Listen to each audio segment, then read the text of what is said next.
ఇండియాలోనే #1 varicose veins hospital Avis vascular centre. నమస్తే అండి సురేష్ బాబు గారు. కీర్తి గారు నమస్కారం అండి. మరే సెప్టెంబర్ 1 నుంచి 31 వరకు కర్కాటక రాశి వారికి ఎలా ఉంటుందో తెలుసుకోబోయే ముందు ఇప్పుడు సెప్టెంబర్ 7న చంద్రగ్రహణం వస్తుంది. సంపూర్ణంగా భారతదేశంలో ఈసారి కనబడబోతుంది. అలాగే పితృపక్షాలు వస్తున్నాయి. చాలా వెరీ ఇంపార్టెంట్ డేస్ అంటారు. జాతకం తారుమారయ్యే అవకాశం ఉంటుంది పితృపక్షాలని సద్వినియోగం చేసుకుంటే అంటారు. అలాగే దేవి నవరాత్రులు కూడా. సో ఈ 3 కూడా వస్తున్నాయి కాబట్టి మన కర్కాటక రాశి వారికి ఇవి ఎలా ఉపయోగపడతాయో కూడా తెలియజేయండి. మనకి ఇది చాతుర్మాస వ్రతం అంటారు. అందులో ఒక మధ్యలో ఉన్నాం మనం అనమాట. సెప్టెంబర్ మంత్ కూడా మనకు అందులో మధ్యలో వస్తుంది. ఎందుకంటే ఒక్కొక్క స్టెప్ చేసుకుంటూ వెళ్ళిపోతే ఈ చాతుర్మాసం మనకి దీపావళి పండుగతో ఎండ్ అయిపోతుంది. మహాలక్ష్మి వ్రతం చాలా మందికి తెలవని సీక్రెట్ ఏంటంటే ఈ చాతుర్మాసం మన సౌత్ లో ఎక్కువ చేరేది. ఇప్పుడు కొంచెం పాపులర్ అవుతుంది. బట్ బేసికల్ గా నార్త్ లో ఎక్కువ చేస్తారు. వాళ్ళ యొక్క ముఖ్య ఉద్దేశం అంటే సంపదలు అనంతంగా సంపాదించాలంటే ఈ చాతుర్మాసాన్ని ఫాలో అవ్వాలంటారు. దానికి ఒక సీక్వెన్స్ పద్ధతి ప్రకారం పెట్టుకుంటా వచ్చారని ఒక్కొక్కటి. ఫస్ట్ ఇది గురు పూర్ణంతో స్టార్ట్ అవుతుంది. అంటే గురువులకు వందనం చేయాలి. అలా చేసుకుంటూ వచ్చేసి లాస్ట్ లో మనకి శ్రావణ మాసం శివుడు వచ్చేసి he will take care of that month అన్నట్లు అంటారు. తర్వాత ఒక పర్టికులర్ టైంలో మనకి గణపతి దగ్గరికి వచ్చేస్తాం. గణపతి దగ్గర నుంచి రాగానే హైయర్ లెవెల్కి వెళ్ళిపోతూ ఉంటాం అనమాట. ఎప్పుడైతే గణపతి దగ్గరికి వెళ్ళిపోయాయో the trigger point for the సంపదలు రావడానికి పితృపక్షాలు పెడతారు. ఈ 15 days కి పితృల యొక్క దేవత లేకుండా దేవుళ్ళు ఏమీ చేయలేరు. దేవుళ్ళు ఓకే అంటారు. దేవుడు డైరెక్ట్ గా దేవుడే ఇవ్వడండి. ఆయన కింద గణాలు వీళ్ళు ఉంటారు కదండి, వాళ్ళకి ఇచ్చేస్తారు. They will route to the పితృస్. వాళ్ళు చూస్తారు వీళ్ళు పుట్టింది తిని ఎంజాయ్ చేసి వాళ్ళ స్వార్థం కోసమే ఉన్నారా, సమాజానికి ఏమైనా చేస్తున్నారా, కనిపించిన తల్లిదండ్రులు చూస్తున్నారా, పితృలకి ఆ మాత్రం గ్రాటిట్యూడ్ ఉందా, వాళ్ళ వంశాన్ని కాపాడుతున్నారా, ఇవన్నీ చూస్తారండి. వాళ్ళు చూసి వీళ్ళు కరెక్ట్ గా ఉన్నారంటే గుడ్, వాళ్ళకి ఇచ్చేయండి అని గ్రాంట్ చేస్తారు. లేదు అంటే అక్కడ ఆగిపోతుంది. ఆ తర్వాత వాళ్ళు ఎన్ని పూజలు, ఎన్ని వ్రతాలు, ఎన్ని హోమాలు చేసుకున్నా కానీ ఏదో ఒక బాధతో పడుతూనే ఉంటారు. పితృపక్షాలకు ఎన్ని రోజులు పెట్టారు తెలుసండి? 15 రోజులు ఏకంగా పెట్టారు. మనకి నవరాత్రులు 9 పెట్టారండి. పితృపక్షాలు 15 రోజులు ఎందుకు పెట్టారు? అంత ఇంపార్టెంట్ అది. బట్ అన్ఫార్చునేట్ థింగ్ అది మనం నెగిటివ్గా తీసుకొని ఏదేదో చేసేస్తాం.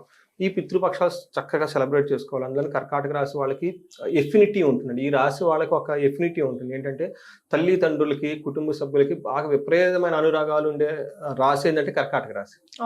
మనకి శ్రీరామచంద్రమూర్తి ఈ రాశిలోనే పుట్టుంటాడు. అందుకని పితృవాక్య పరిపాలన అంటాడు. మా తండ్రులు రఘువంశం అంటారు. అందుకని ఈ రాశిలో పుట్టిన వాళ్ళకి అది ఉంటుంది.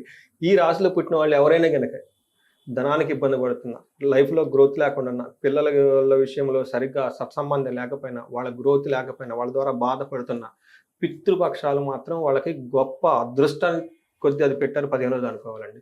వాటి గురించి గూగుల్ చేసుకుని అర్థం చేసుకుని చదువుకొని భక్తిగా పితృలు కనుక పూజించండి. నెక్స్ట్ టైం పితృపక్షాలు వచ్చేటప్పటికి వాళ్ళలో ఆటోమేటిక్గా చేంజెస్ వచ్చేస్తాయి. సూపర్. సో ఇది మా తర్వాత దేవి నవరాత్రులు కూడా ఉన్నాయండి. వీటిని చేసుకుంటూ ఉంటే చక్కగా ఉంటుంది. అందులో ఈ టైంలో కర్కాటక రాశి వాళ్ళకి ఇలా అదృష్టం కొద్దీ ఈ మంత్ అంతా చాలా బాగుంది.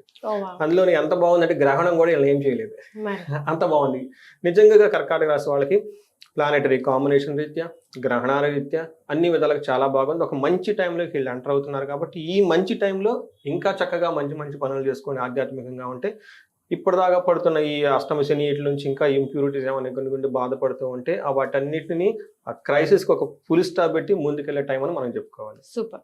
తర్వాత ఇప్పుడు ఇందులో పునర్వసు 4వ పాదం, పుష్యమి 1, 2, 3, 4 పాదాలు, ఆశ్లేష 1, 2, 3 పాదాలు అంతా మన కర్కాటక రాశిలో ఉంటారు. పేరు బలం కనుక చూసుకుంటే హీ, హూ, హే, హో, దా, డి, డు, డే, డో అన్న అక్షరాలంతా మనకి కర్కాటక రాశి. ఇందులో ఎగ్జాక్ట్ గా 17వ తారీఖు సూర్యుడు మారుతున్నారు.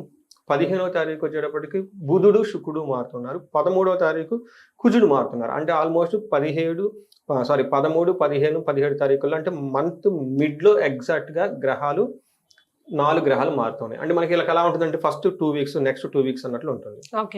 మనం చూస్తే ఫస్ట్ ఇప్పుడు వాళ్ళకి ఎలా ఉంటుందంటే ధనలాభం ఉంటుంది, అఖిల విషయభోగం, సర్వతో ముఖాభివృద్ధి ఉంటుంది. 15th తర్వాత చూస్తే వీళ్ళకి లక్ష్మీదేవి వీళ్ళకి చాలా అనుకూలంగా ఉంటుంది. శత్రువుల పైన విజయం వీళ్ళదే వచ్చేస్తుంది. తర్వాత ఎవరైనా కనుక ఛాలెంజెస్ ఇప్పటిదాకా ఏదైనా కనుక ఫేస్ చేస్తుంటే ఈ ఛాలెంజెస్ని అధిగమించి ముందుకు వెళ్ళగల ఒక సామర్థ్యం, పట్టుదల, ఒక స్టామినా పెరుగుతుంది. వీటన్నిటికంటే ముఖ్యంగా ధనం చాలా ఇంపార్టెంట్ కాబట్టి విత్త సిద్ధి, ధనానికి సంబంధించిన ఏ కార్యక్రమం చేసినా వీళ్ళకి విజయవంతం అవుతుంది.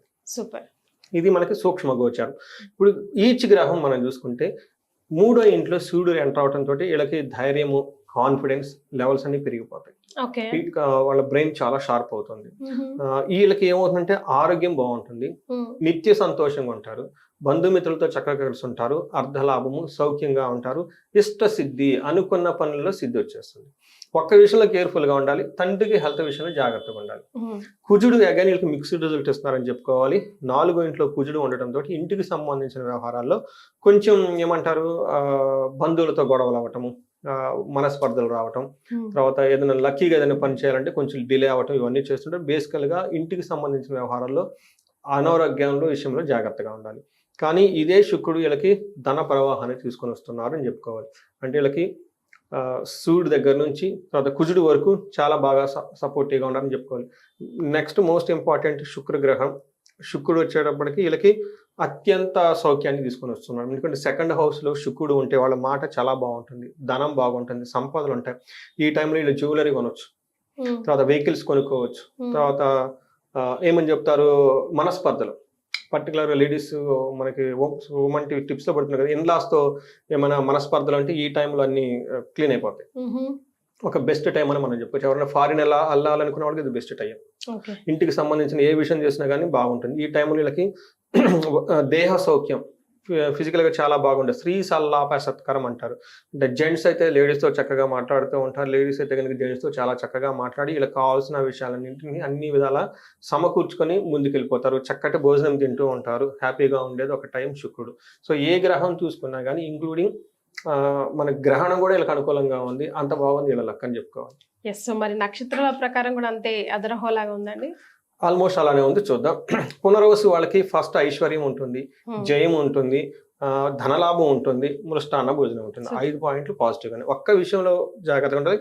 సెప్టెంబర్ 23వ తారీఖు వరకు వీళ్ళకి గొడవలు అయ్యే అవకాశం ఎక్కువగా ఉంది. ఇది కూడా అన్నదమ్ముల మధ్య గొడవలు, లేదంటే వీళ్ళకున్న టాలెంట్, అప్రిషియేషన్స్ ఏదో ఉంటుంది కదండి, వీటికి సంబంధించిన వ్యవహారాలు కొంచెం తేడాగా, కొంచెం జాగ్రత్తగా ఉండాలి.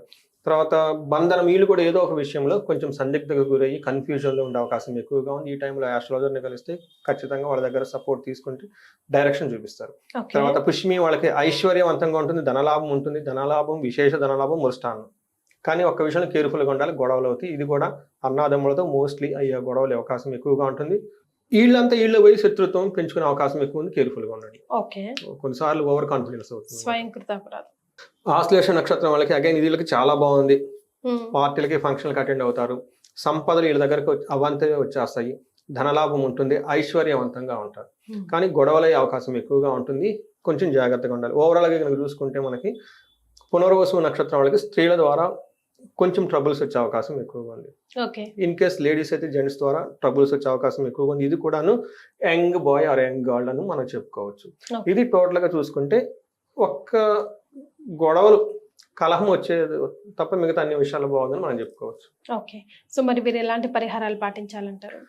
ఇదంతా బాగుంది, మాకు బాగలేదు అని సహజంగా చాలా మంది అనుకుంటారు, కామెంట్స్ పెట్టి ఉంటారు. వాళ్ళు ఒకసారి మనకు కన్సల్ట్ అయితే డీటెయిల్డ్గా హారోస్కోప్ చూసి చెప్పవచ్చు. రెండోది, ప్రతి ఒక్కరికి రెమెడీ ఈ టైంలో వీళ్ళు చేసుకోవాల్సిందండి, పితృదేవతలకు సంబంధించి పితృపక్షాలు చక్కగా సెలబ్రేట్ చేసుకోండి. వీటితో పాటు దీనికి ముందుగానే తర్వాత కానీ ప్రతి ఒక్కరికి విశేష హోమం చేయించుకుంటే, మహాలక్ష్మి విశేష హోమం చేయించుకుంటే విపరీతంగా ధనం కలిసి వస్తుంది. ఎవరైనా భార్యాభర్తల మధ్య గొడవలు ఉన్నా, ప్రాబ్లమ్స్ ఉన్నా, చండీ హోమం కానీ చండీ పారాయణం కానీ చేయించుకుంటే, ఇవి కొంచెం ఎక్స్పెన్సివ్ అండి, కానీ వీటి ఇచ్చే లాభం చాలా బాగుంటుందండి. ఎందుకంటే మనం ఎప్పుడైతే హై లెవెల్ రిస్క్ తీసుకున్నాం అనుకోండి, ఇప్పుడు ఒక గ్రహానికే చేయించాలి, శనికే అనుకుందాం శాంతి, మామూలుగా మనం చేసుకునేది వేరు, పండితోత్మలను పిలిపించేసి వాళ్ళ ద్వారా ఒక 20,000 30,000 టైమ్స్ చాంట్ చేయించి వాళ్ళకు ఒక ప్రొసీజర్ ప్రకారం చేసేస్తారు. షార్ట్లో అయిపోతుంది, ఫాస్ట్గా అయిపోతుంది, రిజల్ట్ కూడా వస్తుంది, బట్ అవర్ డబ్బులు కూడా అయిపోతుంది. ఎందుకంటే అన్ని మనం చేయలేం కదండి, ఎంత టైం ఎన్ని మనం చేసుకుంటాము. అందుకని ఏదైనా కనుక టఫ్ అయిన ప్రాబ్లమ్స్ ఉండి స్టిల్ వాళ్ళతో ప్రాబ్లం అవుతున్నారంటే సంథింగ్ సీరియస్లీ వాళ్ళ హారోస్కోప్లో ఉంది, అది మనం కనుక పట్టుకుంటే వాళ్ళకి మనకు గైడెన్స్ ఇవ్వచ్చు. సో చాలా సంతోషం సురేష్ గారు. మొత్తానికైతే కర్కాటక రాశి వారికి చాలా చాలా బాగుంది. చిన్న చిన్న పరిహారాలు చేసుకుంటే మరింత బాగుండే అవకాశం ఉంటుందని తెలియజేశారు. ధన్యవాదాలు. ధన్యవాదాలండి.